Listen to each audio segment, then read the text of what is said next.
Bonjour à tous, je suis Charlotte Le Guénic, l'animatrice de la TBVB, donc l'association des techniciens de bassin versant breton. Donc bienvenue sur cette deuxième webconférence sur le thème des travaux en rivière, responsabilité et contentieux. Donc aujourd'hui, nous allons aborder la prévention des chantiers travaux publics dans le cahier des charges, avec pour intervenant Hugo Fécry, avocat du cabinet Coudray à Rennes. Donc je lui laisse la parole et je vous souhaite à tous une bonne webconférence. Merci.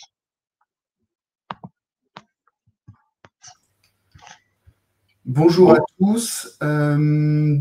Cette formation s'inscrit dans la continuité d'une autre webconférence qui a eu lieu le 19 juin dernier, dont le thème était les outils de pilotage de chantier, où on a abordé les points les plus, on va dire, intéressants et dans la gestion des délais, des coûts, des chantiers. Et celui-ci, en fait, pour moi, est la continuité, c'est-à-dire que là, on va aborder des points plus précis à l'aune d'un outil qui est le plus important dans un marché de travaux, qui est le CCAG travaux. Ça va se dérouler de la manière suivante. Je vais prendre, on va dire, les articles phares du CCAG travaux et puis vous dire comment dans votre CCAP, vos cahiers des charges, les conditions particulières de votre contrat, avec ce CCAG travaux, jouer pour avoir un cahier des charges qui vous permet effectivement de prévenir tout litige différent qui pourrait naître au cours de l'exécution de votre opération de travaux. On abordera aussi tout enfin… Hugo, oui. Je te coupe vite fait. Je pense que tu ne t'en es pas rendu compte, mais ton diaporama n'est pas projeté. Oui. C'était fait exprès. Ok, pardon. Voilà. Excuse-moi. Et donc, tout à la fin, on abordera rapidement le CCAGPI et en réalité le marché de maîtrise d'œuvre. Donc là, je vais essayer de projeter, effectivement. Hop. Donc on va commencer. Alors, je m'arrêterai à chaque partie pour voir si vous avez des questions, comme la dernière fois. Et puis, on échangera aussi à la fin, parce qu'à mon avis, ça va appeler de manière générale des questions pour vous. Pour ceux qui n'étaient pas présents, la dernière fois, les questions, je vous invite à les poser via la petite bulle de conversation qui se trouve en bas à gauche. C'est le petit onglet bulle de conversation, ouvrir, fermer le chat. Donc, vous pouvez poser vos questions et Hugo, en fait, de temps en temps, regardera les questions, il répondra ou ce sera tout simplement à la fin de son intervention. Voilà, je vous remercie. Alors, on y va. Donc là, le thème, la prévention des chantiers de travaux publics dans le cahier des charges. Alors, ce que je vous rappelais, donc on va d'abord regarder, ça paraît, je sais que ça paraît peut-être évident pour certains ou pour tous, je ne sais pas quel est le degré, mais bon, dans la pratique, je vois qu'il y a quand même une difficulté. Donc je rappelle quel est le champ d'application d'un CCAG et comment on y déroge. Je rappelle également l'effet de l'ordre de service. Je vais aborder, on a déjà abordé ça le 19 juin, mais les délais et les pénalités. Je vais rappeler la réception avec des points d'étape nécessaires pour comprendre les conseils que je vous donne en termes de dérogation de CCAG travaux. Idem pour la procédure de règlement pour solde, qui avec la réception est un des moments phares et on va dire catalyseur de contentieux dans un marché. Et enfin, comme je vous le disais, les marchés de maîtrise d'œuvre. Donc, champ d'application des cahiers des charges. Donc là, je vise indirectement le code de la commande publique qui maintenant précise la nature de ces cahiers des charges. Donc, les clauses du marché peuvent être déterminées par référence à des documents généraux tels que les cahiers des clauses administratives générales, le CCAG, qui fixent les stipulations de nature administrative applicables à une catégorie de marché. Et les cahiers des clauses techniques générales, qui sont la même chose, mais sur le volet technique, qui sont un complément des CCTP. Donc l'article R 2112-3 du Code de la commande publique précise, lui, lorsque le marché fait référence à des documents généraux, il comporte, le cas échéant, l'indication des articles de ces documents auxquels il déroge. Très important. Donc là, la nature des CCAG, donc ce sont un recueil de clauses rédigées par le MINEFI, donc le ministère de l'économie et des finances, et approuvées par arrêté. Donc ils n'ont pas de valeur légale. Et ça a son importance. Donc ils fixent les stipulations contractuelles d'ordre juridique et financier applicables à toutes les prestations d'une même nature ou d'un même secteur d'activité, palliant l'absence de stipulation du CCAP pour les marchés qui y font référence. Donc effectivement, il existe 5 CCAG qui ont été définis par arrêté pour des secteurs d'activité ou des natures de prestations. Donc vous avez le CCAG travaux, le CCAG prestations intellectuelles, le CCAG fourniture courante et services, le CCAG marché industriel et le CCAG TIC, technique de l'information et de la communication. Donc là, en ce qui vous concerne, sauf erreur de ma part, quoique vous faites peut-être des marchés de fourniture courante et de services, là, pour, on va dire, le volet chantier, on n'abordera que le CCAG travaux et le CCAG pays.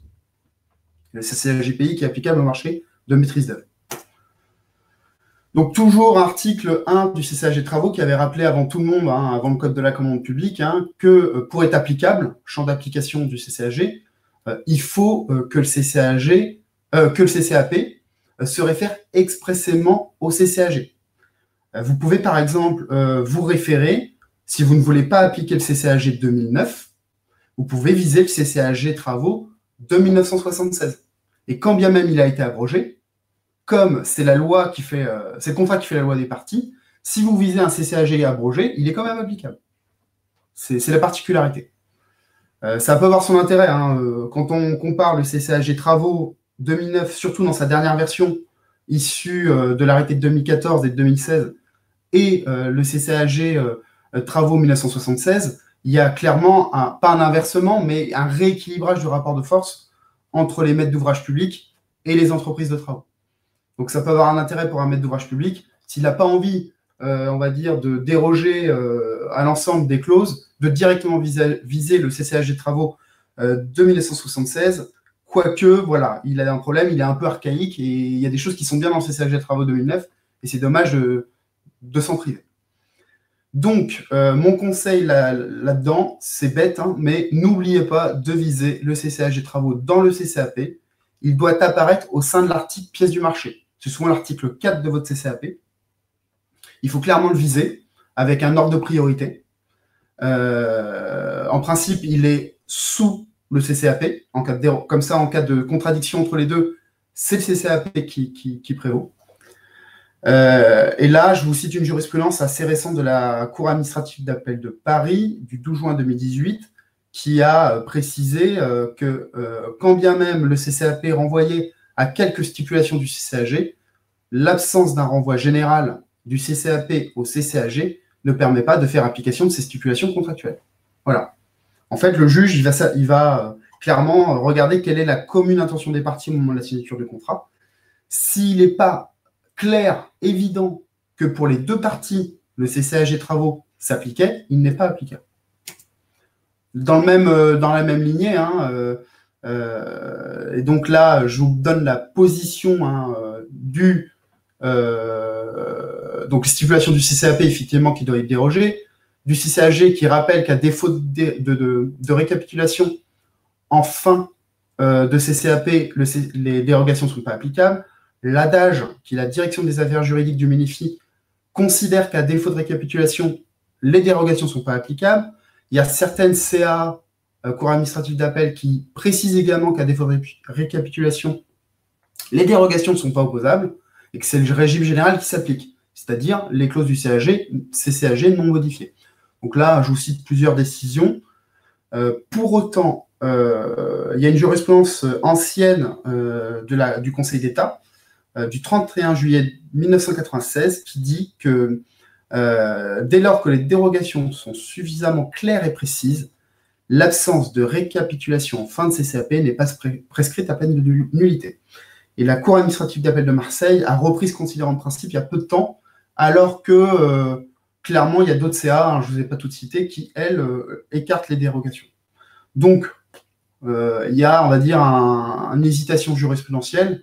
Dans ce cas-là, il faut clairement, quand vous rédigez votre contrat, récapituler en dernière clause de votre CCAP l'ensemble des dérogations CCAG que vous avez prévues dans votre contrat.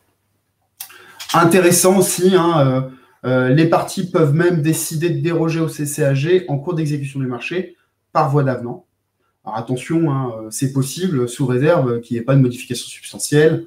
Voilà, c'est toujours la même règle sur les avenants.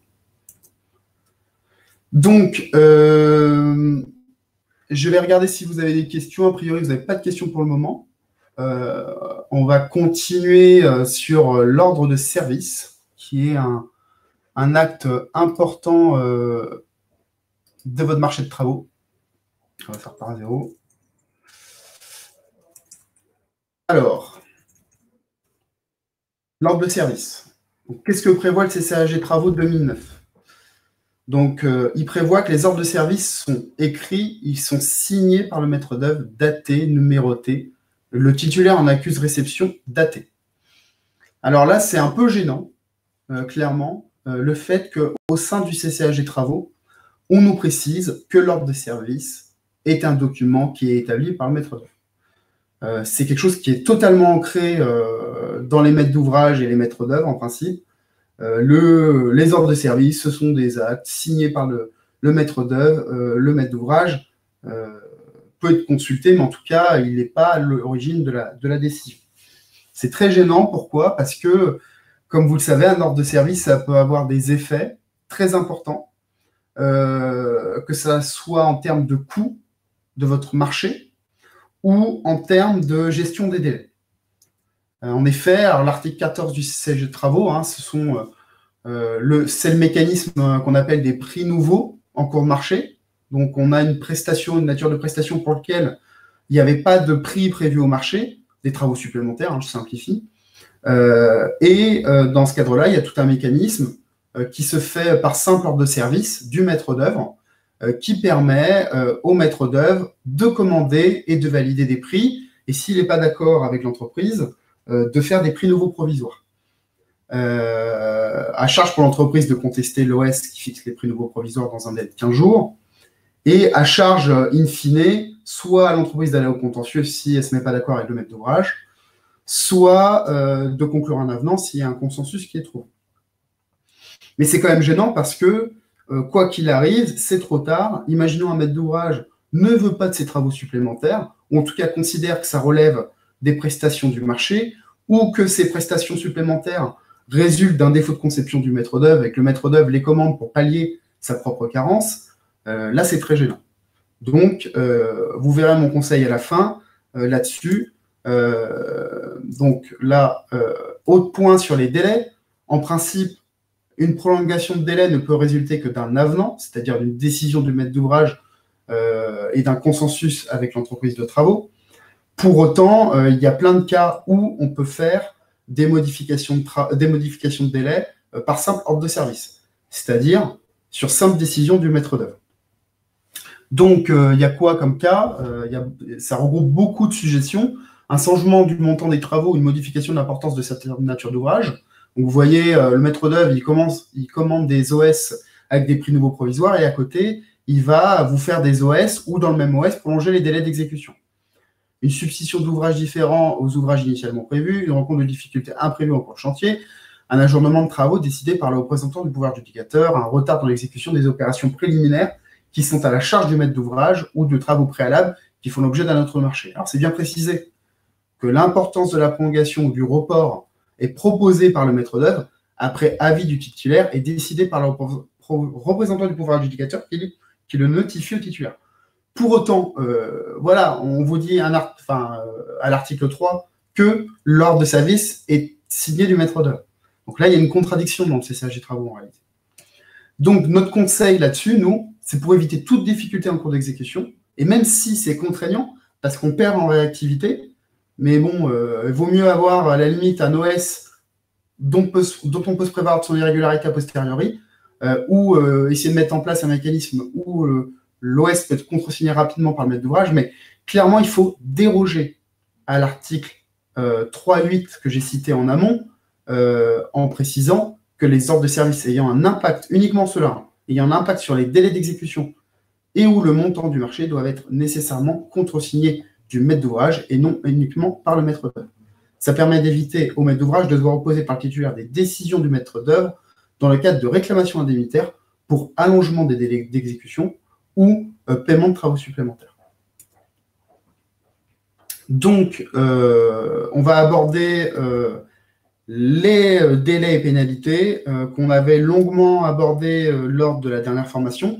Donc là, l'objectif, ce n'est pas de revenir là-dessus, sur le mécanisme d'application des pénalités et sur la gestion des délais, c'est clairement de vous dire comment on a un cahier des charges efficace pour assurer la gestion des délais d'exécution. Donc là, je reprends, c'est l'article 20 du CCAG Travaux que vous connaissez.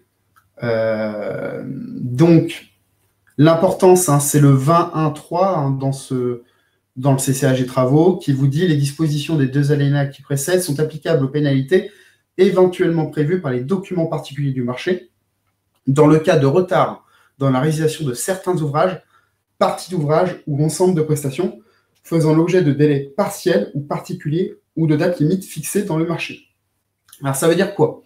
Ça veut dire que votre CCAG Travaux, il vous permet, tel qu'il est rédigé, d'appliquer des pénalités en cours d'exécution du marché sans attendre un dépassement du délai global d'exécution du marché. Ce qui est important pour assurer la gestion des phases critiques.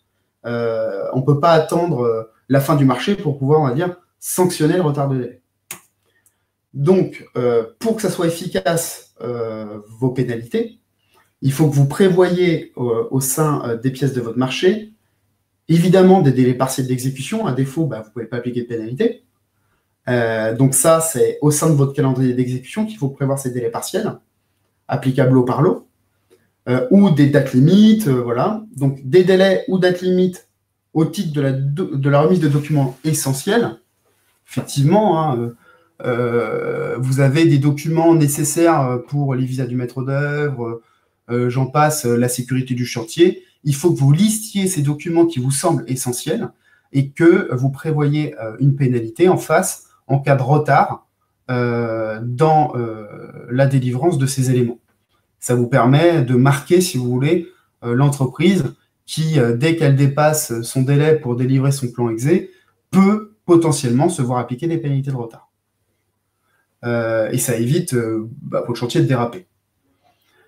Donc, évidemment, il faut des pénalités pour absence ou réunion de chantier. Alors, ça c'est intéressant, on n'y pense pas souvent, pour l'intervention de tiers non autorisés, c'est très intéressant pour la sécurité du chantier, clairement. Donc, l'entreprise qui fait intervenir des sous-traitants non déclarés, par exemple, ça arrive. En cas de non-réponse à une injonction du CSPS, c'est pareil, très important, sécurité sur le chantier.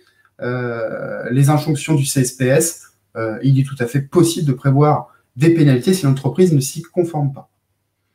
Sinon, vous n'avez aucune sanction, hormis des sanctions graves, c'est-à-dire la radiation du marché. En cas de non-respect des prescriptions relatives à l'hygiène, à la sécurité et au nettoyage du chantier, notamment en cas de défaillance de signalisation, de clôture et de fermeture des portails de chantier.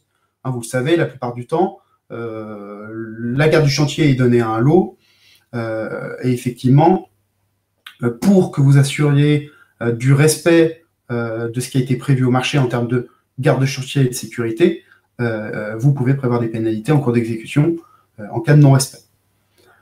Et pareil, en cas de repliement, des installations de chantier, de remise en état des lieux. Donc, par dérogation à l'article 40 du CCAG Travaux, également, très intéressant, moi je vous invite à prévoir que le titulaire remette son dossier des ouvrages exécutés, ainsi que les documents nécessaires à l'établissement du DIO le jour de la réception des travaux. Et vous prévoyez, du coup, une pénalité pour retard qui rejoint la pénalité pour retard dans la remise des documents essentiels. Si vous ne faites pas ça, l'entreprise peut les transmettre un mois après la réception. Et en plus de ça, vous ne pouvez pas comment lui appliquer de pénalité. Et là, je vois que j'ai oublié une pénalité hyper importante que je vais avoir ajoutée. Ah non, je l'ai mis, retard dans la levée des réserves. Hyper important, le retard dans la levée des réserves. Effectivement, On se retrouve souvent post-réception avec des longues listes de réserves. Si vous ne prévoyez pas de pénalité pour retard dans la levée des réserves, la seule chose que vous puissiez faire pour contraindre l'entreprise à lever les réserves, c'est en réalité faire procéder aux frais et risques de l'entreprise à ses travaux. Sauf que faire intervenir, déjà, il faut trouver une entreprise qui accepte de lever les réserves, et en plus de ça, vous allez avoir des problématiques en termes de garantie, qui a fait quoi, comment. Il faut absolument que ce soit l'entreprise en charge de la gestion de l'opération de travaux qui procède à la levée des réserves. Il ne faut pas faire intervenir un tiers. Donc, sur le montant des pénalités, moi, je vous invite à déroger au taux de 1/3 millième, qui peut être trop faible, notamment en cas de montant de marché faible, clairement, comme c'est sur le montant global du marché que s'apprécient les pénalités. Si vous avez un marché à montant faible, clairement, les pénalités ne sont pas dissuasives. Après, vous le savez, il ne faut pas non plus faire des pénalités disproportionnées, dans la mesure où elles peuvent être retoquées par le juge en cas de contestation, qui a un pouvoir de modulation des pénalités de retard, si elles sont excessives au regard du montant global du marché, ou au contraire, si elles sont trop faibles. Je reviendrai, je regarde, vous n'avez pas de questions. Donc, on va aborder un point un peu très sensible du CCAG et de l'opération de réception. C'est l'opération de réception, pardon. Donc, la réception. Donc, je vous fais un petit rappel sur l'effet de la réception sans réserve et sur la responsabilité des constructeurs. Donc, la réception prononcée sans réserve, elle met fin au rapport contractuel entre le maître d'ouvrage et les constructeurs en ce qui concerne la réalisation de l'ouvrage. Je vais aller même plus précis, c'est la réalisation technique de l'ouvrage. Elle empêche donc l'engagement de la responsabilité des constructeurs au titre des désordres et des non-conformités apparentes au jour de la réception, que ce soit sur le fondement contractuel ou décennal. En effet, si au jour de la réception, vous ne portez pas au procès-verbal de réception une réserve sur un désordre, une non-façon apparente pour vous, maître d'ouvrage profane, clairement, vous perdez la garantie des constructeurs. Vous ne pouvez plus engager la responsabilité contractuelle et ni décennale parce que le désordre était apparent au jour de la réception. Donc, alors, dans ce cas-là, seul moyen de se rattraper aux branches, si vous avez un maître d'œuvre, dans le cas où vous êtes en maîtrise d'œuvre interne, c'est trop tard. La responsabilité, vous pouvez engager la responsabilité contractuelle de votre maître d'œuvre au titre de son manquement à son devoir de conseil, en fait, lorsqu'il s'est abstenu, volontairement ou involontairement, il a une obligation de moyens, d'attirer l'attention du maître d'ouvrage sur des désordres affectant l'ouvrage, de sorte que vous soyez dans l'impossibilité d'émettre des réserves et donc derrière d'engager la responsabilité contractuelle des entreprises. Donc là, dans ce cas-là, on a une responsabilité intégrale du maître d'œuvre et non plus de l'entreprise, au titre de on est toujours sur le fondement contractuel, et en réalité, c'est un manquement à sa mission d'assistance aux opérations de réception, AOR, qui doit clairement vous dresser le projet de décision de réception. Donc, je vous fais également un rappel de l'effet de la réception et du dommage au tiers. Ça peut arriver, notamment quand vous intervenez sur le terrain de personnes privées, parce que c'est un tiers par rapport à la opération de travaux. On m'a posé la question de DUP, déclaration d'intérêt général. Lorsque vous intervenez dans ce type de situation, clairement, vous êtes, vous, maître d'ouvrage public, sur le terrain d'un particulier, et si vous causez un dommage, c'est un dommage de travaux publics. Donc, c'est pour ça que je vais aborder ce point-là. Donc là, pareil, la décision de réception fait obstacle à ce que, sauf clause contractuelle contraire, les constructeurs soient ultérieurement appelés en garantie par le maître d'ouvrage pour des dommages dont un tiers demande réparation à ce dernier, alors même que ces dommages n'étaient ni apparents ni connus à la date de la réception. C'est très sévère. mais c'est la jurisprudence applicable. Donc, comme le Conseil d'État nous dit, sauf clause contraire, moi, je vous invite à déroger à ce principe au sein de votre CCAP en permettant au maître d'ouvrage de rechercher la garantie des constructeurs au titre des dommages aux tiers qui trouveraient leur origine dans l'exécution des travaux, et ce même postérieurement à la réception des travaux. Voilà. Vous avez votre petite clause, vous faites votre décision de réception en précisant, même si à mon avis c'est superfétatoire, que la réception elle est sous réserve des dommages aux tiers, éventuellement inconnus au jour de la réception, et le jour où vous avez un problème, vous pouvez appeler en garantie votre constructeur sur le fondement de la responsabilité contractuelle. C'est-à-dire qu'on n'a pas besoin de démontrer ce que je vous montre en dessous, parce que effectivement, si vous n'avez pas cette clause, c'est pas parce que c'est réceptionné que vous pouvez plus engager, enfin rechercher la garantie de vos constructeurs. Mais dans ce cas-là, il faut démontrer que en fait, le dommage qui est causé au tiers trouve son origine dans un désordre de nature lui-même décennal, c'est-à-dire de nature à rendre l'ouvrage impropre à sa destination ou à atteinte à la solidité de l'ouvrage ou à la sécurité des usagers. Voilà, donc clairement, là, d'avoir cette clause, ça vous permet, quelle que soit l'ampleur ou la cause surtout du dommage au tiers, de rechercher la garantie contractuelle de vos constructeurs. Donc là, je vous cite la jurisprudence sur la responsabilité en cas de désordre, la responsabilité décennale de l'entreprise en cas de désordre causé au tiers. Je vous fais aussi le rappel, alors je vous fais tous ces rappels parce que c'est nécessaire pour bien comprendre les conseils que je vous donne. Donc, rappel du mécanisme de la réception tacite, et oui, ça existe, et la dérogation à ce mécanisme. Donc, là, je ne reprends pas toute la procédure de réception, je prends uniquement au commencement aux OPR. Avant, il appartient à l'entreprise d'avertir le maître d'ouvrage et le maître d'œuvre de la date à laquelle il pense avoir achevé ses prestations. Après, le maître d'œuvre a un délai pour convoquer l'entreprise aux opérations préalables à la réception, les OPR. Et là, donc, au jour des OPR, qui est normalement à la date d'achèvement prévue par le contrat, il y a un procès-verbal qui est dressé sur le champ par le maître d'œuvre. Si l'entreprise est présente, elle est contresignée par l'entreprise. Si elle était absente et dûment convoquée, c'est précisé.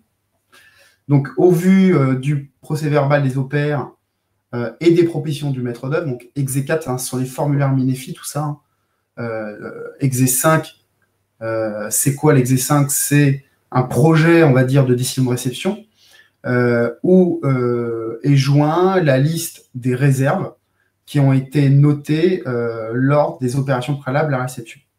Donc, sur cette base-là, sur le PV OPR et sur la base des propositions du maître d'œuvre, qui propose de réceptionner sans réserve, avec réserve, sous réserve, il fait la liste. Le maître d'ouvrage décide si la réception est prononcée ou si elle est prononcée avec ou sous réserve. Et ça, c'est le formulaire Exé 6. Vous pouvez également refuser la réception. Il y a un formulaire pour ça. Donc, la décision du maître d'ouvrage doit être notifiée au titulaire dans les 30 jours suivant la date des OPR. Donc, vous voyez, ça arrive vite, hein, le temps que chacun fasse son travail. Et le temps que l'exécutif signe votre décision peut dépasser les 30 jours. À défaut, qu'est-ce qui se passe? Les propositions du maître d'œuvre, c'est-à-dire l'Exé 5, qui vous a été notifié et qui a été notifié à l'entreprise, s'impose à vous. C'est-à-dire vous n'avez pas la possibilité de rajouter des réserves ou de refuser la réception même. Voilà, c'est un mécanisme total de réception tacite. L'objectif, c'était de pallier la carence des maîtres d'ouvrage qui mettaient trop de temps à réceptionner. Parce que la réception est un droit pour l'entreprise. Donc là, ça a été mis dans le CCAG Travaux 2009. Donc là, je vous cite une jurisprudence quand même. Alors c'est sur la base de l'ancien CCAG, mais qui précise que la volonté clairement exprimée par le maître d'ouvrage de refuser de procéder à la réception fait obstacle au processus de réception tacite prévu par le CCAG Travaux. Donc si par exemple vous avez... je crois que dans ce dossier-là, c'était lors d'une réunion publique, l'exécutif qui avait clairement dit on ne réceptionnera pas l'ouvrage. Ça a permis à la collectivité d'opposer une décision de non-réception tacite, si vous voulez, et d'empêcher la réception tacite. Donc, pour éviter toute difficulté et de se retrouver devant le Conseil d'État 6 ans après pour savoir si c'est réceptionné, pas réceptionné, avec, sous réserve, sans réserve, il faut comment déroger à ce mécanisme de la réception tacite, et il faut prévoir l'obligation d'une décision expresse, alors il y a une faute, du maître d'ouvrage, que cela soit pour la réception ou la levée des réserves. Évidemment, voilà, pas de décision tacite du maître d'ouvrage. Également sur la réception des travaux en cas de marché à loti. Il faut déroger à l'article 41 du CCAG des travaux qui prévoit une réception lot par lot. Il faut que la réception ait lieu à l'achèvement de tous les travaux relevant de l'ensemble des lots et prendre effet à la date de cet achèvement. C'est-à-dire qu'on prend pour date d'effet, point de départ des garanties post-contractuelles et d'appréciation du caractère apparent ou non des désordres, on prend la date d'achèvement du dernier des lots. C'est-à-dire si on a un lot qui traîne, qui a du retard, ça impacte tout le monde, mais ce n'est pas de votre fait, c'est du fait de cette entreprise. Et vous, ça vous permet de ne gérer qu'une phase de réception, qu'une phase de garantie de parfait achèvement et une décennale qui expire pour tout le monde en même temps.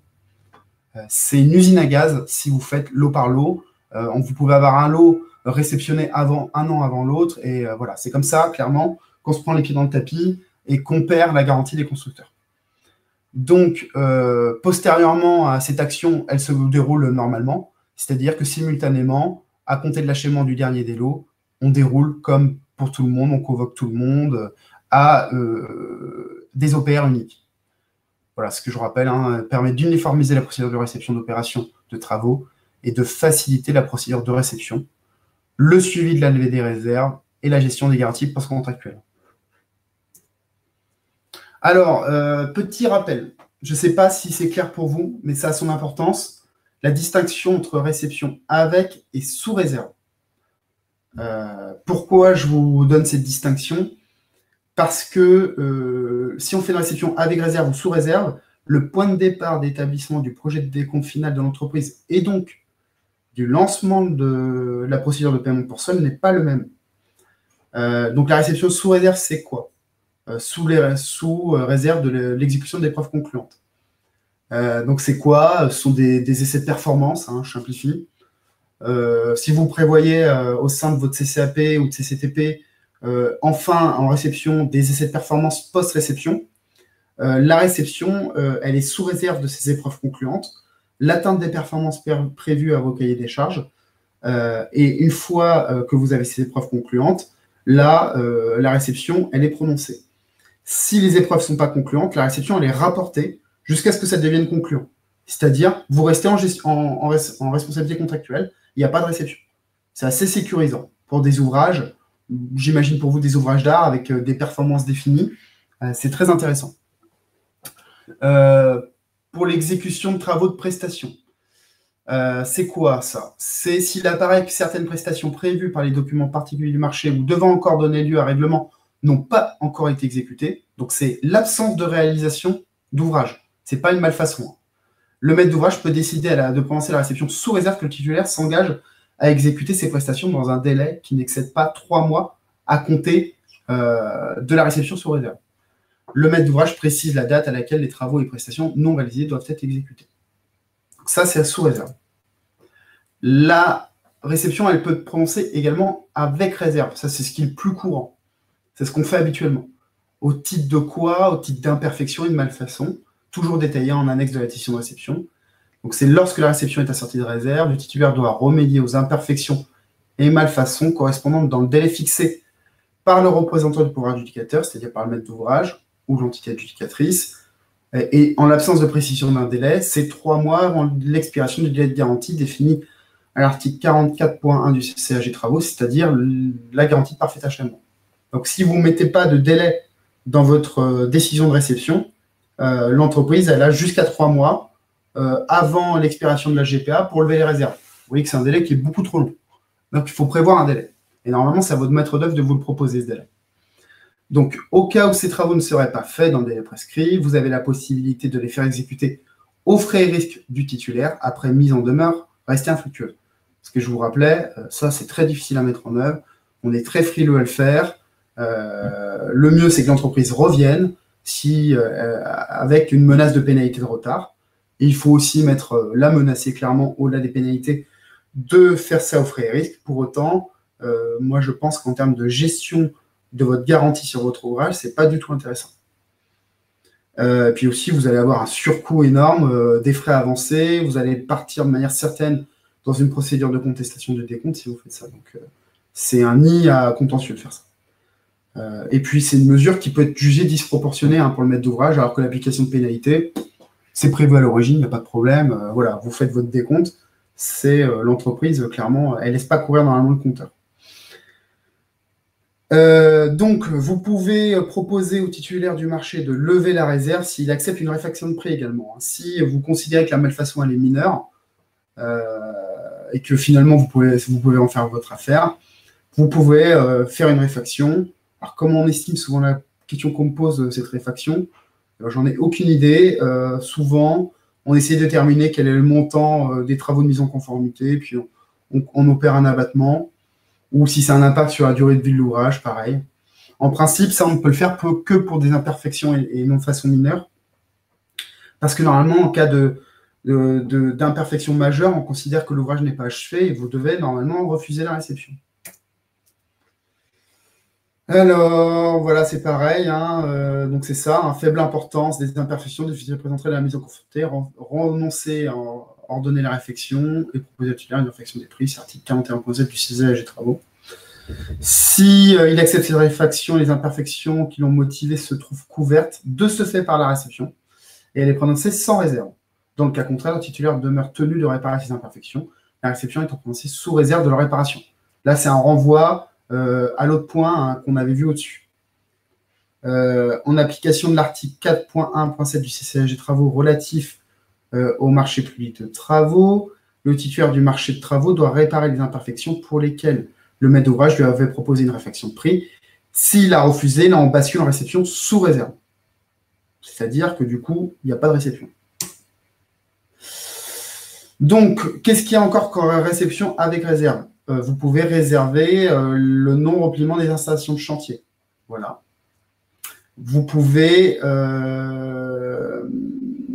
également prononcer une réception avec réserve de la mise en conformité des conditions de pose des équipements avec les spécifications des fournisseurs, toujours au terme de l'article 41.2 du CESAG travaux. Donc, alors, c'est quoi l'intérêt de la réception avec sous réserve? Eh ben, la réception avec réserve, elle ne fait pas obstacle au point de départ de procédure de règlement pour solde du marché. C'est-à-dire, dès que vous avez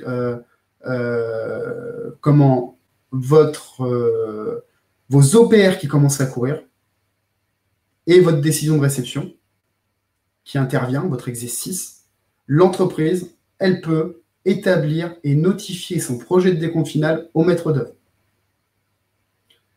Et donc, c'est quoi? C'est le point de départ du paiement pour solde, c'est le mécanisme prévu par le CCAG travaux, c'est le point de départ d'application d'intérêt moratoire le cas échéant. Donc, ça peut être très gênant si vous avez beaucoup de réserves à lever. Je vais vous expliquer pourquoi après.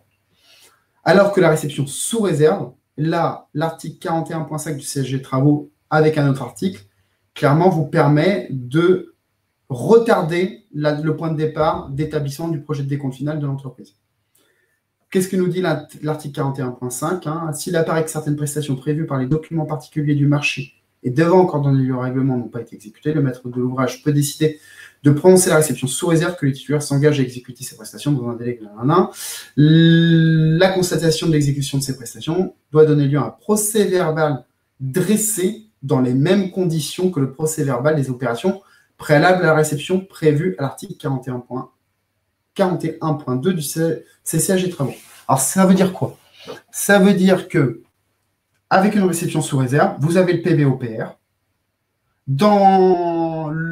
Le maître d'œuvre vous propose, avec son exercice, de réceptionner sous réserve d'une liste de réserves.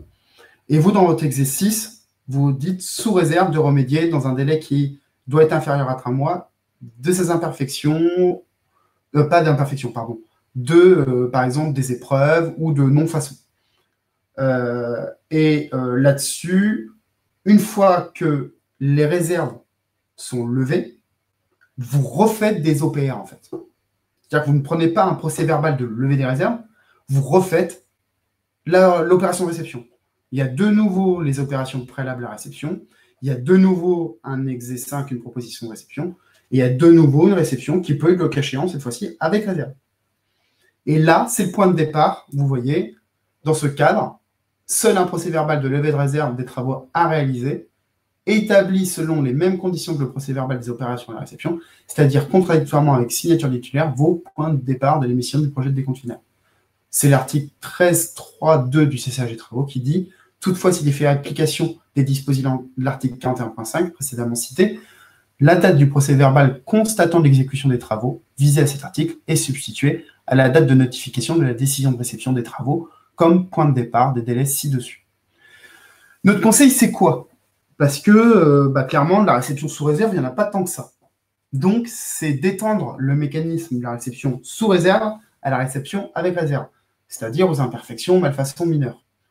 Pour ça, il faut déroger au point de départ de lancement de la procédure d'établissement du décompte général en cas de réception avec réserve, et ce, au même titre qu'une décision de réception sous réserve.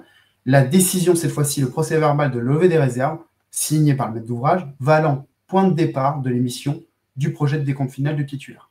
Ça, franchement, il faut absolument que vous le prévoyiez en dérogation de votre CCAP. Pourquoi? Parce qu'il y a un point qu'on va aborder là après, qui est le décompte général et définitif tacite, qui est extrêmement dangereux. Et au-delà de ça, aussi sur les effets d'une réception avec réserve et l'émission d'un décompte qui ne reporte pas financièrement les réserves prononcées, il faut absolument déroger parce que vous allez vous retrouver dans une espèce d'impasse où, en fait, ça devient déraisonnable. Clairement, je vais vous expliquer comment ça se passe après, mais si vous ne faites pas cette dérogation, vous allez vous retrouver à faire des choses pour préserver vos intérêts qui sont, à mon avis, un peu disproportionnées. Donc, notre conseil, dans l'hypothèse où la réception est assortie de réserve, les délais nécessaires à l'exécution des travaux doivent être fixés par le maître d'ouvrage au sein de sa décision de réception, exé 6, sur la proposition du maître d'œuvre, exé 5. Effectivement, ce que je vous disais, des fois, les entreprises peuvent procéder à la levée des réserves jusqu'à 3 mois avant l'expiration de la GPA, et ce, sans sanction. Le délai au sein de la décision de réception permet, en cas d'inexécution dans le délai fixé, d'une part, l'application de pénalités, si vous avez prévu des pénalités pour retard dans la levée des réserves, et d'autre part, les travaux peuvent, après mise en demeure infructueuse, être exécutés aux frais et risques de l'entrepreneur défaillant. Procédure, je regarde quand même si vous n'avez pas des questions, s'il y a une question. Quel est l'article exact de réception tacite? Bonne question. On va regarder tout de suite. Je ne vous l'ai pas mis. C'est l'article, si j'ai dû le citer, je pense. Je vais regarder, attendez. Je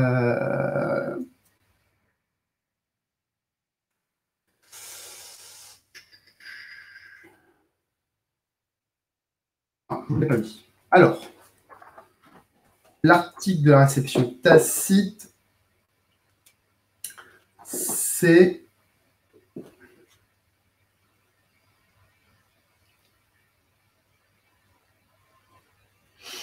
dans lequel le maître d'œuvre, oui, en balle, dans le certain mince, il n'y a pas. Alors, la réception.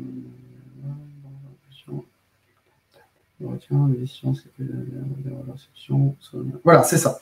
Donc, c'est l'article 41.3 du CCAG des travaux, troisième alinéa, qui dit, sauf le cas prévu à l'article 41.1.3, à défaut des décisions du maître de l'ouvrage notifié dans le délai précisé ci-dessus, donc 30 jours à compter des OPR, les propositions du maître d'œuvre s'imposent au maître d'ouvrage et au titulaire.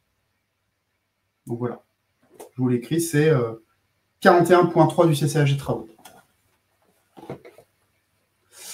Donc, on va aborder la réception, le décompte.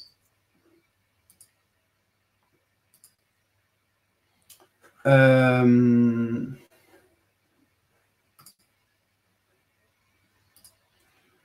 suis désolé de tout balayer, je ne suis pas très doué en informatique.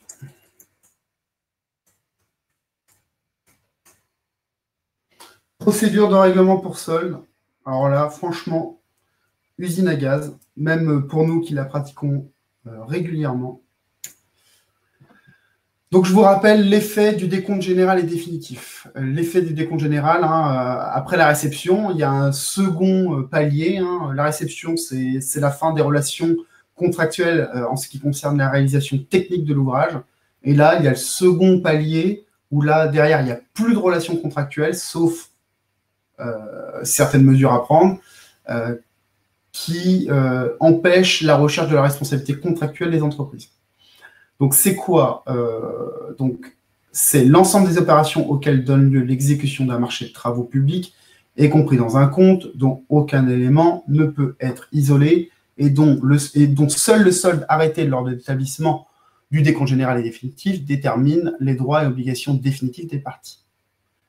Donc ça, la décision de principe ATSI, c'est le Centre hospitalier général de Boulogne-sur-Mer, donc qui est la première décision du Conseil d'État sur les effets des décomptes général et définitifs à l'encontre du maître d'ouvrage, jurisprudence qui est extrêmement sévère à l'égard du maître d'ouvrage. Donc c'est ça, en effet, la réception demeure par elle-même sans effet sur les droits et obligations financiers nés de l'exécution du marché, à raison notamment de retard ou de travaux supplémentaires dont la détermination intervient définitivement lors de l'établissement du solde du décompte définitif. Seule l'intervention du décompte général et définitif du marché a pour conséquence d'interdire au maître de l'ouvrage toute réclamation à cet égard. De surcroît, les réserves non levées à la réception doivent être réservées dans le décompte général sous peine d'être considérées comme abandonnées et d'interdire au maître d'ouvrage toute réclamation correspondant à ces sommes. Extrêmement sévère. C'est-à-dire, vous prenez une décision de réception avec réserve, sous réserve. Si vous ne repartez pas, attention, alors on vous dit réserve, ça veut dire quoi des réserves dans le décompte? Des réserves, c'est pas, vous ne prenez pas un décompte en disant sous réserve des réserves. Il faut être extrêmement précis, c'est-à-dire qu'il faut lister les réserves dans un document, dans votre décompte, dans un document annexe, et il faut aller plus loin que ça, il faut chiffrer ces réserves. C'est-à-dire, il faut prévoir une provision du coût des travaux nécessaires à la levée de ces réserves. Si vous ne faites pas, moi, à mon sens, votre décompte, même si vous avez prévu une réserve au titre des réserves, ça vaut lever des réserves. Alors, on a beaucoup de réserves, mais c'est ça. C'est-à-dire que là, la réserve, au même titre que la réserve au stade de la réception, la réserve dans un décompte doit être une réserve financière précise. S'il apparaît au maître d'ouvrage que la responsabilité contractuelle du titulaire est susceptible d'être engagée au titre de faute commise dans l'exécution du marché, donc il y a dans les réserves, il y a les défauts d'exécution, il y a les pénalités également, ce dernier a la possibilité de surseoir à l'établissement du décompte jusqu'à ce que sa créance puisse y être intégrée, soit d'insortir le décompte de réserve. C'est-à-dire, ce que vous dit le Conseil d'État dans cette décision de principe la commune de Reillac de 2017, c'est que si jamais finalement vous n'êtes pas en mesure de faire ce que je vous ai dit, c'est-à-dire de chiffrer le montant des réserves ou d'estimer parce que par exemple vous n'avez pas dérogé à la date de point de départ de votre procédure de paiement pour solde, vous n'êtes pas en mesure de chiffrer le montant total des pénalités pour retard dans la levée des réserves, parce que c'est ça, c'est que d'un côté, vous avez des pénalités applicables pour retard dans la levée des réserves, et de l'autre, vous devez établir le décompte, si vous n'avez pas dérogé. On marche sur la tête, vous voyez bien, il faut absolument calquer le point de départ de l'établissement du décompte sur la date de levée des réserves, sinon vous ne vous sortez plus, vous tournez en rond, vous devez surseoir à l'établissement, et là c'est impossible. Sinon gardez une provision en disant avec tant de plus par mois, je ne sais pas, je vous avoue, là vous rentrez dans une usine à gaz, votre décompte il devient totalement illisible, et c'est là où on fait des erreurs, clairement. Donc nous ce qu'on vous conseille dans ce cas-là, c'est en plus de la formulation de réserve à la réception, il vous appartient soit de surseoir à l'établissement du décompte général jusqu'à ce que le coût des travaux nécessaires à la levée des réserves puisse y être intégré. Normalement, vous n'avez pas ce problème si vous avez dérogé au CCAG, s'agissant de la réception avec réserve, soit d'y reporter en moins-value le montant de ces travaux, c'est-à-dire les travaux nécessaires à lever des réserves. Pour autant, gros problème, ça marche bien, sauf que pour les marchés avec le CCAG Travaux 2009 dans sa version post-2014, ça ne marche plus. Ça marche plus parce qu'il y a un mécanisme qui a été mis en place qui s'appelle le décompte général et définitif tacite à l'initiative de l'entreprise qui permet de sanctionner le maître d'ouvrage qui n'aurait pas transmis son décompte général dans le délai fixé par le CCAG. Donc là, je vais vous lire l'article 13.4.4 du CCAG Travaux, parce que c'est une procédure qui est très surprenante et très rapide. Et clairement, tous les maîtres d'ouvrage tombent dans le panneau. Donc, si le représentant du pouvoir adjudicateur ne notifie pas au titulaire le décompte général dans le délai stipulé à l'article 13.4.2, le titulaire notifie au représentant du pouvoir adjudicateur avec copie au maître d'œuvre un projet de décompte général signé. Donc, c'est-à-dire, si vous ne transmettez pas votre exercice dans le délai de 30 jours qui suit la date de notification du projet de décompte final de l'entreprise, cette dernière a la possibilité, sans vous mettre en demeure, sans rien, de vous envoyer en courrier en vous disant à défaut de transmission du décompte général dans le délai de 30 jours qui suit mon projet de décompte final, je vous prie de bien trouver le 6 juin mon projet de décompte général. Qu'est-ce qui se passe à compter de la réception de ce document par le maître d'ouvrage et le maître d'œuvre? Et bien là, vous avez, je poursuis, donc là, vous avez, on vous dit de quoi doit être composé le projet de décompte général. Dans un délai de 10 jours à compter de la réception de ces documents, donc de ce courrier, le représentant du pouvoir adjudicateur notifie le décompte général au titulaire. Le décompte général est définitif et alors établi dans les conditions du 13.4.3. Si dans ce délai de 10 jours, le représentant du pouvoir adjudicateur n'a pas notifié au titulaire le décompte général, le projet de décompte général transmis par les titulaires devient le décompte général et définitif. Le délai de paiement du solde hors révision de prix définitif court à compter du lendemain de l'expiration de ce délai. Le décompte général et définitif lie définitivement les parties, sauf en ce qui concerne les montants des révisions de prix et des intérêts moratoires afférents au solde. Le cas échéant, les révisions de prix sont calculées dans les conditions prévues à l'article 13.4.2.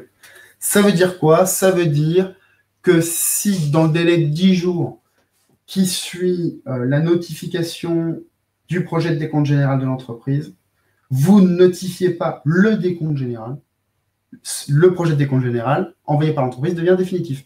Évidemment, dans ce projet de décompte général, il n'y a pas les pénalités, il n'y a pas le coût nécessaire à lever des réserves, il n'y a peut-être même pas la garantie à première demande, il n'y a peut-être pas la caution bancaire. Voilà, il y a des choses, vous perdez tout, clairement. Et c'est implacable. Après, je reviens en arrière. Qu'est-ce que vous dit Commune de Reilhac? Si vous n'êtes pas capable d'établir des comptes généraux, on vous dit que vous pouvez surseoir à son établissement. Est-ce que ça veut dire que si on notifie un courrier dans le délai de 10 jours au titulaire en disant du fait de vos manquements et du fait que vous n'avez pas levé les réserves, je suis dans la capacité d'établir le décompte général et je sursois à son établissement, est-ce que c'est suffisant? Eh bien, je n'ai pas la réponse. Moi, à mon avis, c'est insuffisant parce que ce n'est pas suffisamment précis.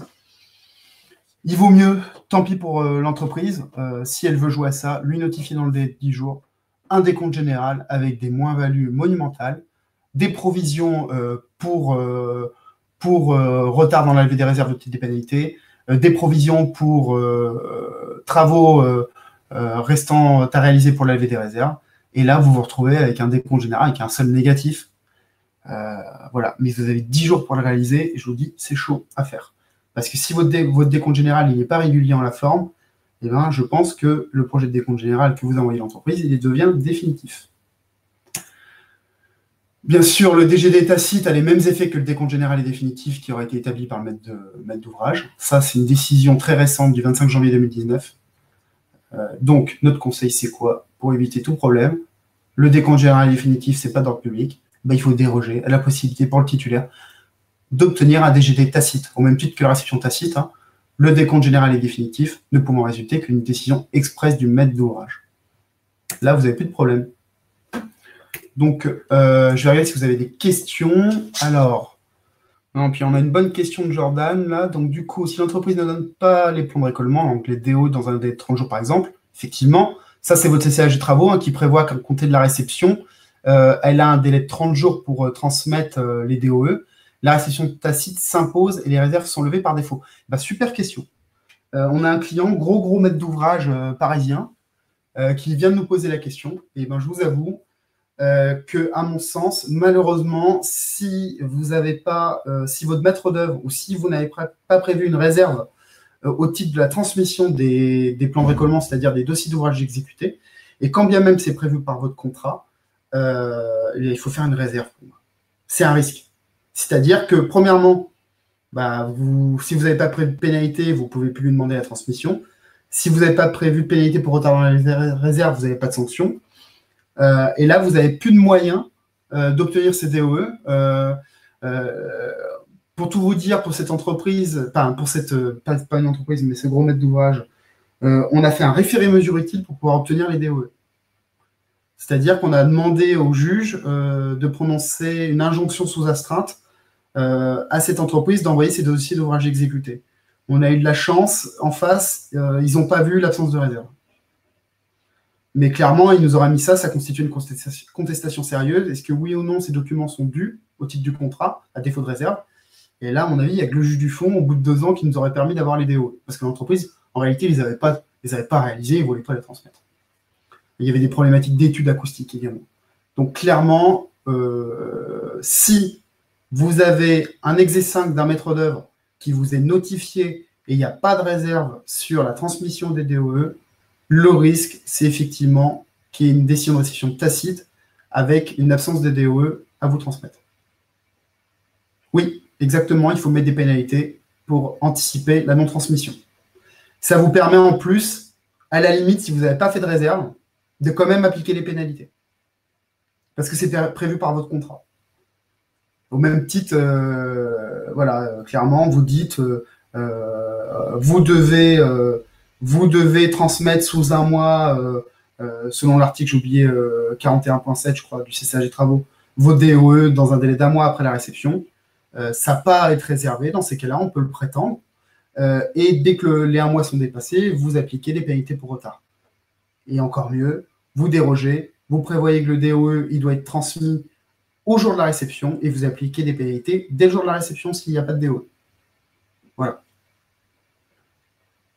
Je ne sais pas si vous avez d'autres questions sur la réception, les décomptes. On pourra en reparler après, sinon. Je vais terminer avec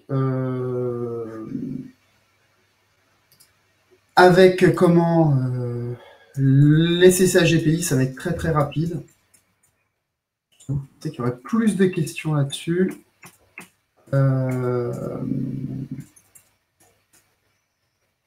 Donc, marché de maîtrise d'œuvre.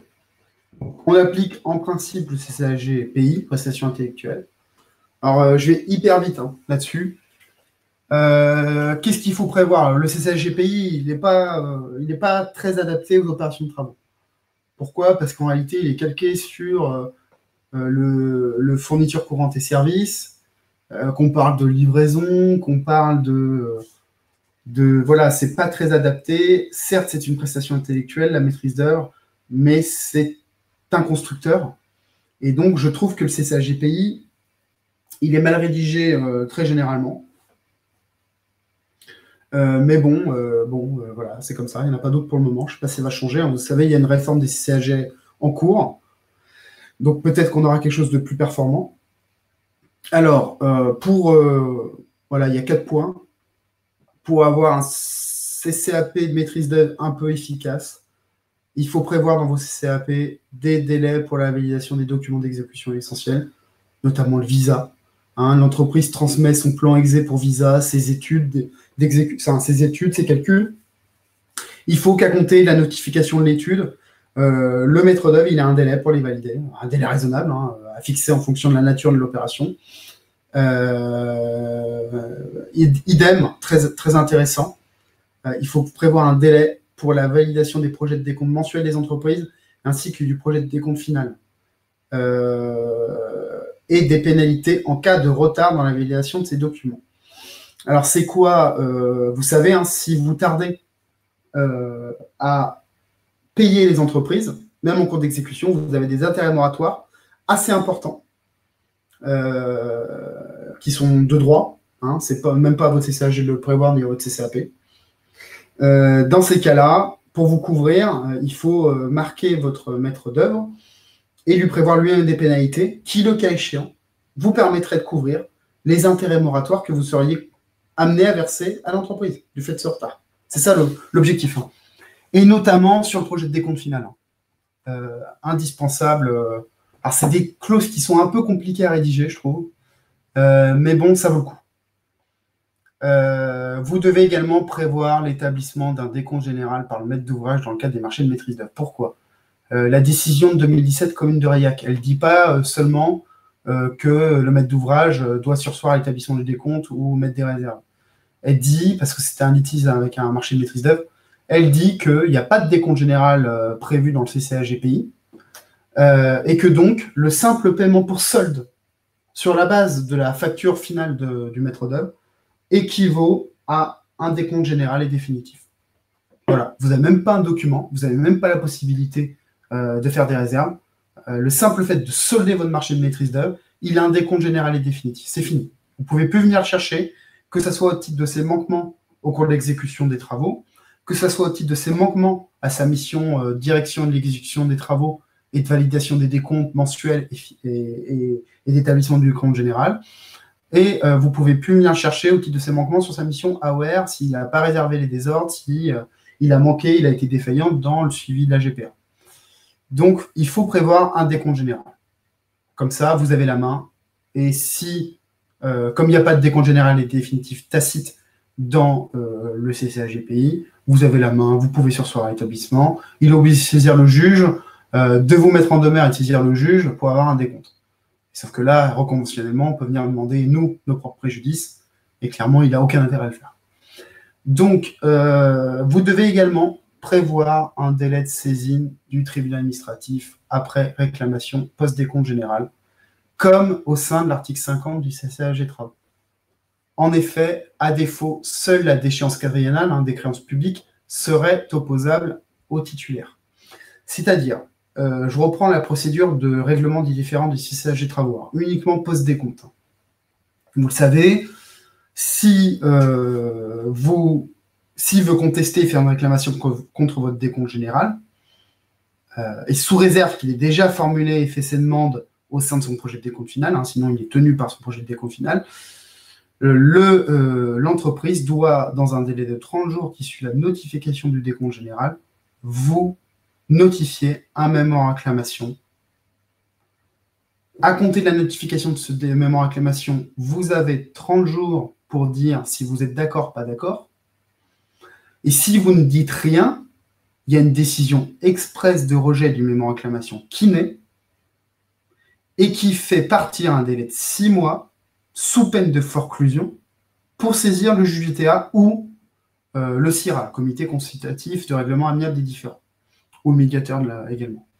Donc, c'est-à-dire, si vous envoie un mémoire en réclamation et qui ne fait rien pendant 6 mois et 30 jours, je simplifie, il est réputé finalement de ne pas avoir fait de mémoire en réclamation et le décompte général devient définitif. Il est irrecevable à saisir le juge. Il n'y a pas ce mécanisme dans le cadre du CCAGPI. Il n'y en a pas non plus. En fait, aucun des CCAG, hormis le CCAG Travaux, prévoit un délai de saisine sous peine de forclusion.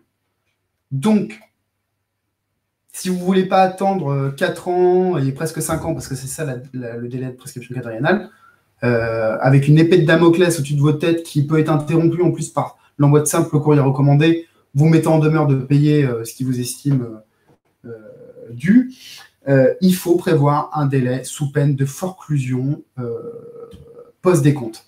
Il y a déjà un délai dans le CCAGPI, dans l'article 37, qui vous dit qu'à compter de la naissance d'un différend, l'entreprise, le maître d'œuvre a un délai de 30... il a un délai de 2 mois, pour faire un mémoire en réclamation. Passé ce délai, il est réputé, il y a une forclusion, il est réputé à avoir accepté finalement l'addition du maître d'ouvrage de rejet de sa réclamation. En revanche, s'il fait bien ce mémoire en réclamation de délai de 2 mois, il n'a pas de délai pour saisir le juge. Donc, idem pour contestation du décompte, idem pour... Donc là, vous vous retrouvez avec un contentieux qui peut tomber pendant 4 ans. Je rappelle que les dispositions du Code de justice administrative ne sont pas applicables dans le cadre des relations contractuelles et notamment, pas toutes les dispositions, uniquement les dispositions relatives aux modalités d'expiration du délai de recours contentieux de 2 mois. Voilà. La seule chose, il y a un avis du Conseil d'État assez récent là-dessus, qui dit que seul le contrat fait la loi des parties et que s'il n'y a pas de délai de saisine au sein du contrat, c'est le délai de prescription quadriennale qui s'applique. Donc, dérogé. Également important, parce que ce n'est pas prévu de droit au sein du CCAGPI 2009, c'était prévu au sein du 78, vous devez prévoir expressément la possibilité de résilier aux frais et risques du titulaire en cas de faute. Sinon, vous ne pouvez résilier que pour faute, entre guillemets, dite simple, c'est-à-dire, il a commis des fautes, vous résiliez, voilà. Et vous n'avez plus de maître d'œuvre. Vous repartez à zéro. Donc, si jamais, ce qui est rarissime en cas de marché maîtrise d'œuvre, mais si vous en arrivez jusqu'à vouloir résilier votre marché maîtrise d'œuvre parce que ça ne va pas du tout et vous voyez que ça ne va pas marcher, prévoyez cette clause de résiliation frais, sinon ça va vous coûter les yeux de la tête. Pourquoi? Parce que si vous avez un nouveau maître d'œuvre ou là des problématiques de propriété intellectuelle qui s'attachent au marché de maîtrise d'œuvre, vous allez vous retrouver avec quelqu'un qui va reprendre le risque de ce qui a été exécuté par l'autre maître d'œuvre et qui va pas vous surfacturer, mais vous facturer l'aléa et le risque. Donc là, vous allez avoir des pertes en ligne assez énormes. Je profite également de rappeler, si jamais vous avez un gros problème sur le décompte général et définitif et que vous avez un maître d'œuvre qui a la mission DET, en principe il l'a, si votre maître d'œuvre qui reçoit le projet de décompte général en même temps que vous ne vous alerte pas dans le délai de 10 jours sur le fait qu'il faut établir un décompte général et qui ne vous invite pas à répercuter les réserves financièrement et les pénalités, vous pouvez engager sa responsabilité au même titre qu'un défaut de conseil au stade de la réception. Il est responsable intégralement de l'impossibilité pour vous d'appliquer les pénalités et d'engager la responsabilité contractuelle de l'entreprise au titre de cette défaillance dans l'exécution des travaux. Voilà. Donc là, j'ai fait le tour. J'espère que vous avez des questions. Je ne sais pas si vous avez des questions.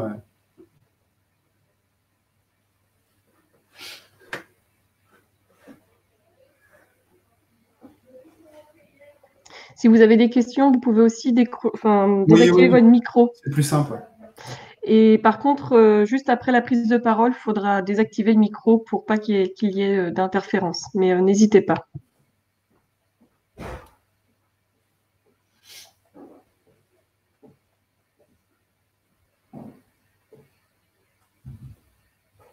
N'hésitez pas, même si vous avez des questions, pas forcément en rapport. Si je peux vous répondre.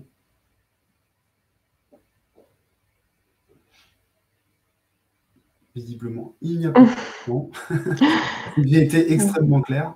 Voilà. Non, n'hésitez pas, si vous avez même des questions derrière par mail, à me les poser. Là, il y a eu quand même pas mal d'infos. C'est un peu lourd. Je vous avoue, c'est un peu compliqué. Je ne sais pas si c'est clair pour vous. Ça dépend du degré aussi, de votre degré de connaissance du CCAG et travaux. Mais voilà, notre conseil au cabinet, soyez vigilants. Si vous avez le moindre doute, vous recevez un document, vous ne savez pas quoi faire, vous posez la question. Voilà.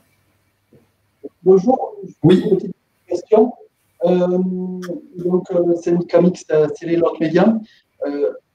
Dans le cas, on peut avoir le cas, on a eu déjà le cas sur des marchés de travaux de prestations intellectuelles où les dernières prestations, les prix étaient plutôt bas sur les dernières lignes de prix à payer en fin de travaux. Oui. Difficulté à faire réaliser ces travaux sur la fin. Donc c'est vrai que même avec les pénalités de retard, c'est compliqué à faire exécuter. Quel conseil vous donnez sur ce sujet-là? Clairement, en fait, ce qu'il y a de bien avec les pénalités de retard, c'est ce que je vous disais, c'est qu'elles sont fixées normalement sur le montant global du marché, avenant compris le cas échéant. Donc, si vous avez finalement des menus travaux en fin de chantier qui n'ont pas de grosse ligne de prix, c'est-à-dire pour eux, le non-paiement de ces prestations n'est pas dissuasif, eh ben, il faut prévoir une pénalité. Un 3 millième, ça peut être suffisant en fonction du montant du marché, mais il faut prévoir une pénalité, clairement, pourquoi pas 1 millième, c'est assez courant, 1 millième.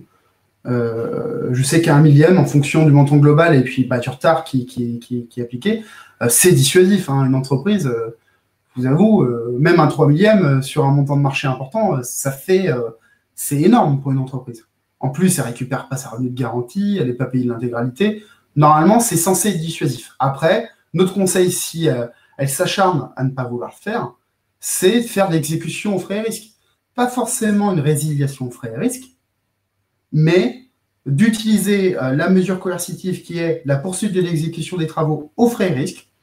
C'est-à-dire que vous avez, j'utilise des termes anciens, vous faites une mise en régie du marché, vous faites intervenir un tiers, vous informez, après mise en demeure, hein, bien sûr. En fait, vous le mettez en demeure, vous lui dites on va faire une poursuite d'exécution aux frais et risques à défaut d'exécution sous un délai de 15 jours. Vous faites intervenir une autre entreprise qui accepte d'intervenir. Vous lui faites le droit de suite, c'est-à-dire vous dites qui est l'entreprise qui intervient, quand est-ce qu'elle intervient, combien ça coûte son intervention, et vous reportez au sein de son décompte général le montant de cette intervention. Si le décompte du marché a un solde négatif, vous avez la possibilité d'émettre un titre exécutoire si votre décompte général devient définitif. Sinon, on part dans une discussion avec elle. Hein. Et si votre décompte général est positif, vous payez le reliquat, le solde, et vous avez à charge pour l'entreprise de faire un mémoire en réclamation et de saisir le juge le cas échéant. Voilà. Après, voilà la difficulté, hein, c'est de trouver des entreprises qui acceptent d'intervenir sur le chantier d'un autre. Normalement, une pénalité, c'est dissuasif. Merci pour cette précision et merci pour la présentation. Très bien. C'est complet. Il y avait juste une petite question sur la maîtrise d'œuvre, pour m'assurer d'avoir bien compris. En fait, vous conseillez de faire à la fois un décompte général définitif, mais aussi des décomptes à chaque facture. Pour le maître d'œuvre? Et pour le maître d'œuvre. Ouais, non. Alors, attention, ce qui n'est pas possible en marché de travaux, mais qui est possible en CCA-GPI, pour des natures prestations de services, il est possible de prévoir des paiements partiels et définitifs. Il ne faut pas le faire. Pourquoi? Parce qu'à chaque fois que vous allez payer une facture, vous allez vous voir opposer potentiellement les effets d'un décompte général et définitif. Donc, à mon sens, il faut prévoir uniquement pour maîtriser la gestion de la fin de votre marché de maîtrise d'œuvre, l'établissement d'un décompte général express du maître d'ouvrage pour avoir la main. C'est-à-dire éviter, parce qu'on sait comment ça marche, d'avoir la facture qui arrive dans un autre service. Vous êtes sur le terrain, vous savez qu'il y a des réserves non levées, qu'il y a un gros problème avec le maître d'œuvre qui ne fait pas son travail, et le service financier, il n'est pas au courant, il paye. Et si vous avez en face un maître d'œuvre malin, et bien là, il ne fait plus rien. Donc, il faut juste cette phase du décompte général. Et si vous veniez à solder le marché par mégarde, eh ben, il n'y aurait pas de document à vous opposer. Ça ne deviendrait pas pour autant définitif. Voilà. Donc, il faut prévoir un décompte express uniquement en fin de marché de maîtrise d'œuvre. Voilà, c'est mon conseil. Après, des décomptes, voilà, vous le payez normalement sur acompte pour le reste, ou par phase plutôt, par phase de mission, mais sans paiement partiel et définitif. Parce que sinon, vous ne pourriez plus revenir sur sa responsabilité. Je ne sais pas, je donne l'exemple au titre de sa mission APS, AVP. Et vous vous rendez compte en DET qu'il a commis des défauts de conception. Ça deviendrait problématique.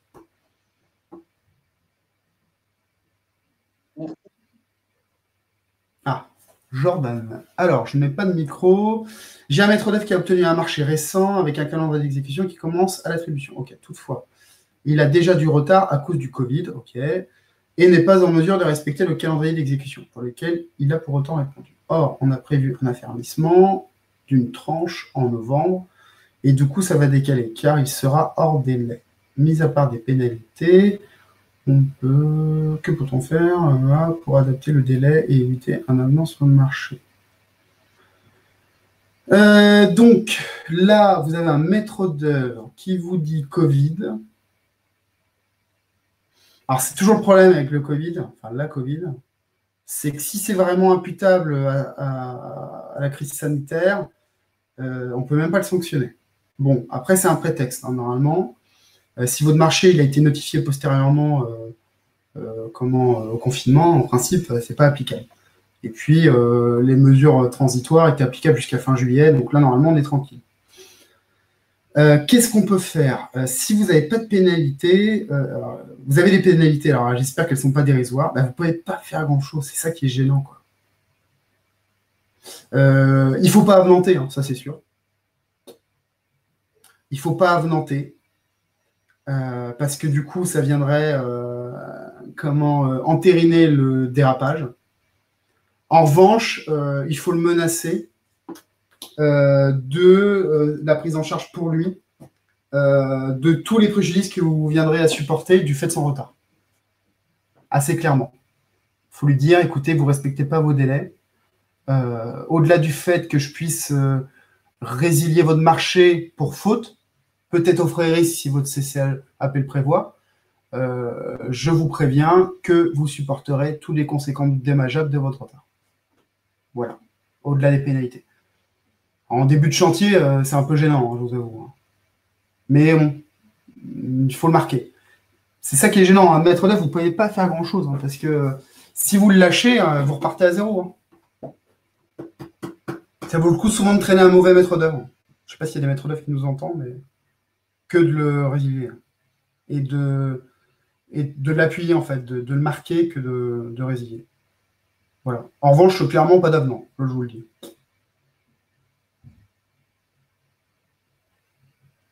Alors, c'est une tranche, conditionnelle au sein du marché de maîtrise d'œuvre ou du marché de travaux?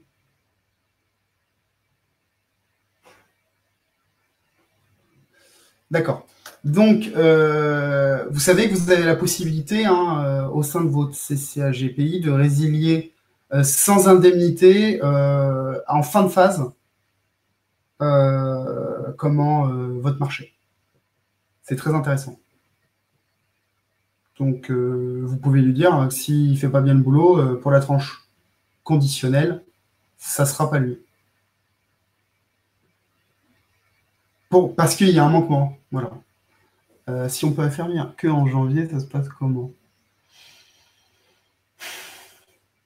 Bah, pour moi, vous devez appliquer les pénalités. Vous ne pouvez pas faire grand-chose. Hein. Je suis désolé pour vous. Vous êtes un peu désarmé. Après, il faudra regarder votre contrat un peu plus précisément. Mais ouais, vous avez raison de rigoler. Et malheureusement, vous ne pouvez pas faire grand-chose. À moins que quelqu'un ait une idée.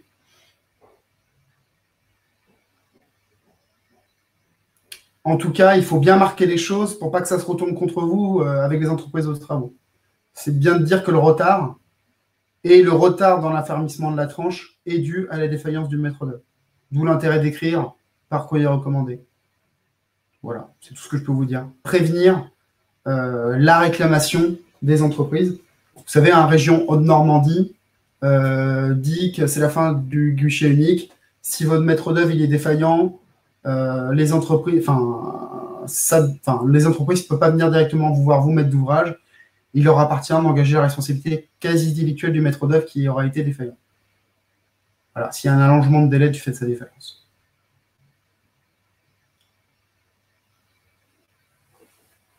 Je ne sais pas si vous avez d'autres questions. Oui, j'ai une question sur des marchés de travaux où il y a la fourniture d'éléments préfabriqués, des ponts-cadres en fait qui sont très chers et où on est soumis aux aléas climatiques. En fait, là, on a le cas cette année, on a du mal à se fournir en ponts-cadres, ils vont arriver tard et on a peur que les débits des cours d'eau soient trop élevés pour qu'on puisse les poser. Et l'entreprise nous demande si c'est possible de leur payer la fourniture du pont-cadre, en fait, l'achat du pont-cadre, même s'ils ne le posent pas tout de suite. Donc, de faire un paiement partiel du on est dans un cas particulier, vous le savez. Je ne sais pas pour qui vous travaillez, mais vous êtes des personnes publiques. Vous avez normalement l'obligation qu'après constatation du service fait. Si ce n'est pas fait, vous ne devez pas payer. Hein. Et si vous avez un maître d'œuvre, normalement, il doit vous dire de ne pas payer. Et puis, c'est dangereux de payer des prestations qui ne sont pas encore réalisées, en plus de ça. Parce que, en plus, pour avoir des dossiers avec des problèmes de débit, les réclamations pour travaux sup, parce qu'il a fallu mettre des pompes pour réduire les débits, que du coup, on a pris du retard, et qu'il y a des intempéries pas prévues au marché. Ça commence à... Voilà, méfiez-vous. Je ne sais pas qui est l'entreprise en face. Méfiez-vous des réclamations, parce que sur des opérations de travaux, finalement, on est sur un truc bien ficelé, parce qu'on a prévu de faire ça, je ne sais pas, en septembre, octobre, et on se retrouve à faire ça en novembre, décembre. Là, vous avez des réclamations monumentales qui peuvent atteindre les 100%, 150% du montant du marché, juste du fait de l'augmentation du débit, et ça vous conduit souvent à faire des ajournements de chantier. Alors, si en plus, vous avez payé des prestations qui n'ont pas été réalisées, ça devient compliqué. Et je vous avoue, je ne vois pas pourquoi cette entreprise aurait besoin d'avoir le paiement total des PONCAL. Après, voilà, c'est à vous de faire les risques. Hein. Si clairement, vous n'avez pas le choix et que ça plante toutes vos opérations de travaux, c'est pas parce que c'est forcément illégal qu'il ne faut pas le faire. Mais je préfère vous dire que vous vous lancez dans des difficultés si l'entreprise, en fait, n'est pas droite. Hein. C'est ça le problème. Hein. Si elle n'est pas loyale, là, vous partez dans un truc. Elle a des provisions pour ça, en principe. Hein. D'accord, donc ouais, c'est pas conseillé de. Non, parce que je vous avoue. Même si le pont cadre en fait est là, elle est dans dans l'entrepôt de l'entreprise et prêt à être posé, mais que c'est juste que en fait là en fait si on peut pas faire les travaux avant, comme c'est des cours d'eau en plus avec des saumons etc. On peut pas faire si on fait pas les travaux au mois de décembre, avant décembre, on peut plus les faire avant le mois de mai. Donc du coup là l'entreprise c'est à peu près la moitié du montant du marché. Elle doit avancer ça aux fournisseurs de pont cadre pendant 5 mois. Quoi. Ah ouais. Et donc elle le garde, elle l'a acheté, mais elle vous l'a pas apporté sur le chantier. Quoi. Bah elle peut plus le poser en fait si les conditions sont pas bonnes, elle peut pas le poser. Ouais, vous avez peur clairement de devoir faire ça en mai et qu'elle garde ça. Ouais. Bon, là c'est l'entreprise en fait qui pose la question. Le danger, c'est que finalement, après, voilà, je connais pas l'entreprise. Imaginons, elle tombe en liquidation. Je sais pas. Vous avez payé, vous n'êtes pas créancier chirographaire. Il fallait récupérer. C'est le problème. Hein. Je sais pas si vous avez l'habitude, il y a une confiance, effectivement, là, dans les faits, elle peut vous prouver qu'elle a commandé, qu'elle a réceptionné. Si elle vous facture pas la pause, dans l'absolu, vous pouvez justifier que le service il est fait, la commande elle est passée. En plus, il y a de l'intérêt général que vous m'expliquez que là, on n'est pas sûr de pouvoir faire en décembre et qu'on ne saura pas faire avant mai, et que si on ne les commande pas, ça sera, si je comprends bien, pour septembre de l'année prochaine. Donc vous avez des impératifs. En revanche, il faut vous assurer derrière que potentiellement elle a les reins solides pour que vous puissiez aller la chercher si elle venait pas à le poser. Quoi. Et deuxièmement, il faut valider en interne avec votre service financier sur la constatation du service fait qu'il n'y ait pas un blocage dans la mise en paiement parce que on peut vous dire mais attendez, c'est pas posé sur le chantier, je ne paye pas. Et si vous avez un comptable public derrière, je ne sais pas sur quel, si vous avez le trésor public, il va vous dire mais attendez, normalement ils vont pas jusque là, mais le service il n'est pas fait quoi, donc il faut pas payer. La créance n'est pas liquide, certaine et exigible, donc il faut pas payer. Et donc là vous vous retrouvez avec une facture que vous ne pouvez pas payer. Toujours dangereux de payer des prestations qui ne sont pas entièrement réalisées, clairement. Mais parce que vous disiez vous disiez tout à l'heure que pour les marchés de travaux, un paiement partiel n'était pas possible. Oui, paiement partiel et définitif, attention. C'est le mécanisme du paiement partiel et définitif, c'est-à-dire on envoie une facture en cours d'exécution du marché. Cette facture, elle a un effet sur les relations entre les parties. C'est un paiement partiel et définitif. Et c'est-à-dire qu'en cours d'exécution, avant même l'achèvement total des prestations, il n'y a plus possibilité d'opposer, de faire des réclamations, si vous voulez. C'est comme des mini-décomptes généraux et définitifs au cours de l'exécution du marché. Ça, c'est interdit en marché de travaux. En revanche, des paiements partiels, c'est autorisé. Ce sont des paiements partiels et définitifs qui sont interdits. Vous pouvez payer partiellement, par acompte, par décompte. En revanche, il ne faut pas que ces acomptes ou décomptes aient l'effet d'un décompte général et définitif. Voilà. Ok. Et ça du coup, il faut que ça soit. Enfin, comment ça doit apparaître dans le. Le CCAG travaux de droit commun, il prévoit des paiements partiels par acompte, par décompte, et il prévoit un décompte général et définitif avec un paiement définitif qu'en fin de marché. Donc, si vous êtes en marché de travaux, pas de problème. Si vous êtes dans les autres CCAG, vérifiez juste que vous n'appliquez pas des paiements partiels et définitifs. Il ne faut pas l'appliquer, c'est tout. Moi, j'ai un dossier où on a un article sur le paiement des prix. On ne parle pas du tout de paiement partiel et définitif dans la clause. En revanche, le titre, c'est paiement partiel et définitif. Et je dois dire si oui ou non, ça a l'effet d'un paiement partiel et définitif. Voilà. Donc, voilà, parce que là, en fait, on est saisi dans ce dossier. On s'est rendu compte qu'il y a une surfacturation en cours d'exécution de la part du prestataire. On est en moitié de marché, il a déjà atteint le montant total du marché. Et parce qu'on a un paiement partiel et définitif, normalement, on ne peut pas récupérer les sommes indûment versées, sauf à démontrer la fraude ou le dol. Donc, vous voyez, c'est dangereux le paiement partiel et définitif. S'il n'y avait pas eu de paiement partiel et définitif, c'est très simple. Je mets en demeure l'entreprise de me restituer les sommes indûment facturées. S'il ne le fait pas, j'émets un titre exécutoire. Voilà.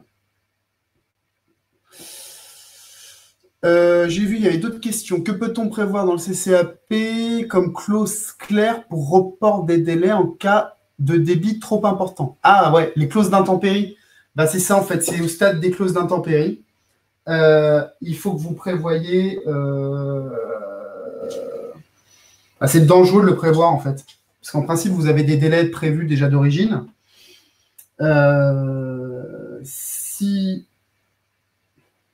En fait, si vous avez des reports de délai automatiques, le problème, c'est qu'il peut prétendre à l'indemnisation de l'allongement. Donc, à mon avis, il ne faut pas le prévoir. Voilà.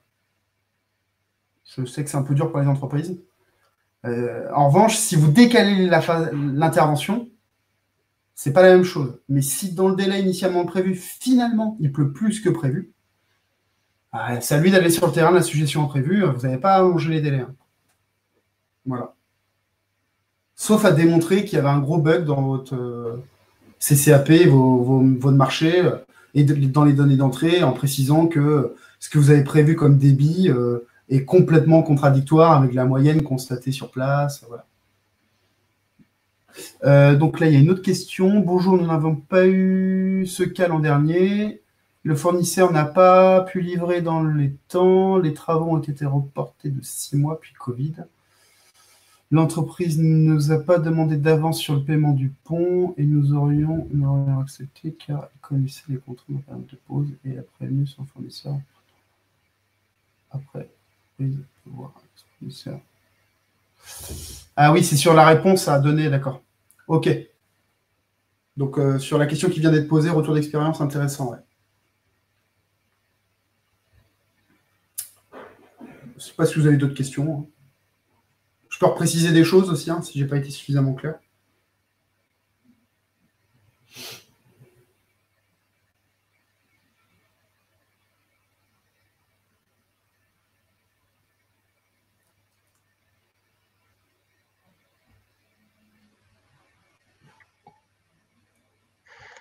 Alors, s'il n'y a pas d'autres questions, je vous propose de clôturer tout simplement la webconférence. Je vais en profiter pour envoyer une petite enquête de satisfaction pour que chacun puisse me faire part de son retour concernant la webconférence. Et s'il y a d'autres questions, n'hésitez pas aussi à les mettre dans l'enquête. Donc là, je l'envoie de suite. Il y a un lien qui a été envoyé via la bulle de conversation. Donc, il suffit de cliquer dessus pour y répondre. Et pour répondre à la question de Jordan, je fais soit aujourd'hui, soit demain, je vais mettre en ligne la webconférence. Quand je récupérerai le diaporama de Hugo, je mettrai aussi son diaporama sur le site internet, mais vous le recevrez. Je vous l'enverrai, je pense, demain. Je te l'envoie cet après-midi. Voilà. Et il y a de grandes chances que je vous envoie tout ça demain. Moi, je vous remercie également pour votre attention, les questions que j'ai reçues en amont aussi, et puis vos questions, là, enfin. Voilà. Questions très intéressantes. Et un grand merci à toi, Hugo, pour ces interventions. De rien. Eh bien, bonne journée à tous et à la prochaine. Au revoir.